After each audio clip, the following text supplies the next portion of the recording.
Bila sini pula dia jadi macam ni, dia akan jadi tak apa-apa nak center. Abang buka dia berayun-ayun. Kan antara besi tu dengan ni sebab abang nak welding. Tak ada. Kalau untuk welding pula, kita bagi dia duduk di tengah-tengah. Pastikan dia betul-betul di tengah-tengah. Okey. So kalau kata abang katalah time tu abang tak ada tape, contoh abang ambil sini tanda satu jarak, okay, abang tanda sini dua, yang ketiga abang letak dan terus welding. Ini untuk yang pro lah, ini basic pro ni kan. Okey. So kita punya line tadi kat tengah ni. Cabut dulu skru ni.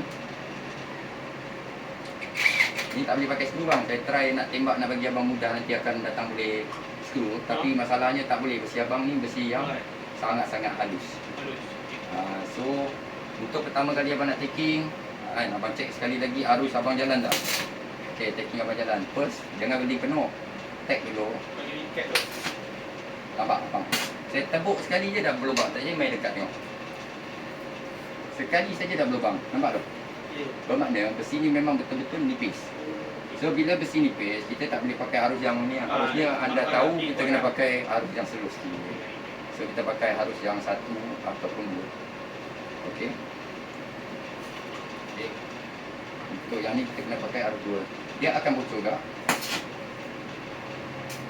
Arus 2 ni kira yang blow sikit lah. Cuma terbakar dah seluar slide saya. Okey. Taking dulu lah, kasih lekat.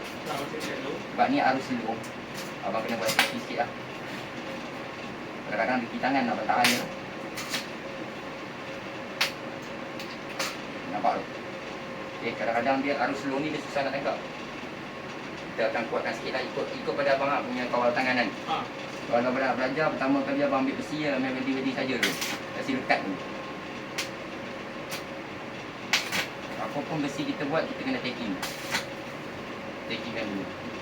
Kalau dia berlubang, kita tunjukkan cara tampal ni.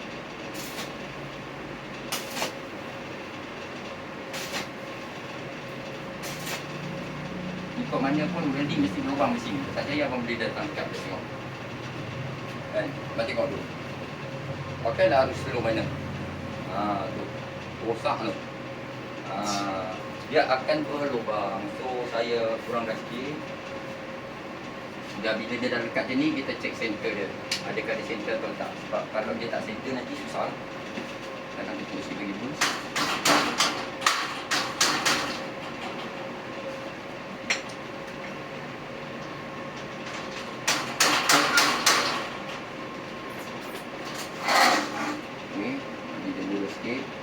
Tengok roda abang dah lurus. Ataupun abang boleh pusing sikit. Okey, roda abang dah lurus macam ni. Tak ada apa masalah. Jangan abang kena roda tau. Roda sensitif. Kalau roda plastik sensitif, dia mudah sangat ni. Okay, kita ambil pada tepi lah.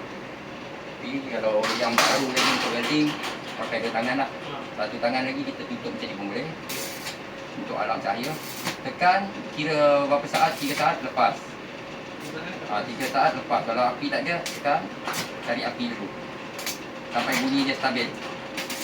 Bunyi tu makna api dah jalan elok. Baru tekan. 3 saat lepas. Lepas.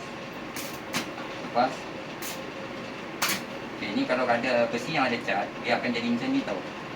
Kalau abang nak tahu besi yang ada cat, dia akan jadi macam ni. Besi yang ada? Yang ada cat. Kalau dia cantik, abang gosok sikit besi tu, hilangkan colour cat dia. Baru dia cantik.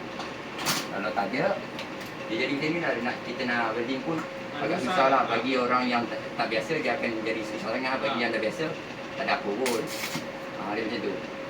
Kalau nak belajar, abang mesti abang gosok besi yang tak, hingga tak ada cat kalau boleh. Dia senang nak taking. Tapi jangan sampai besi yang nipis.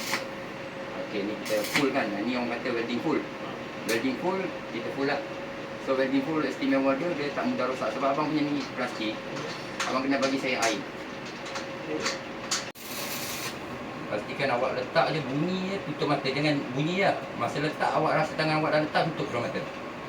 Kalau awak tengok sakit mata. Dia saya berpakai mata, saya tak tengok. Sebab kalau taking dia ada cat kan, contoh lah. Kalau ada cat macam tu, kita taking, dia lambat lekat.